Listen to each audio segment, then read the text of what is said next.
Welcome to the Slop Temple. We pray this video helps.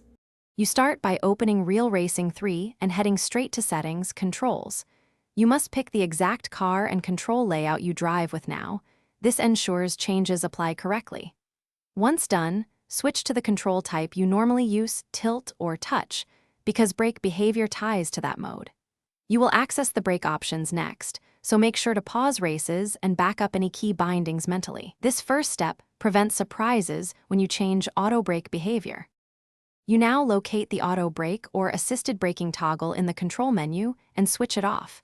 This removes the automatic slowdown the game applies when approaching turns. Once you flip it, the game may show a confirmation. Accept it so the setting saves. Next, make fine adjustments.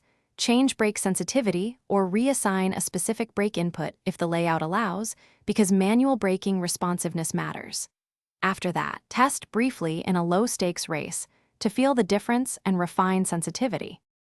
You finish by running a quick practice session to verify manual braking works as expected. Use gentle braking on 1 or 2 corners to confirm control. If the auto brake still engages, make sure you saved settings, then clear the game cache and restart.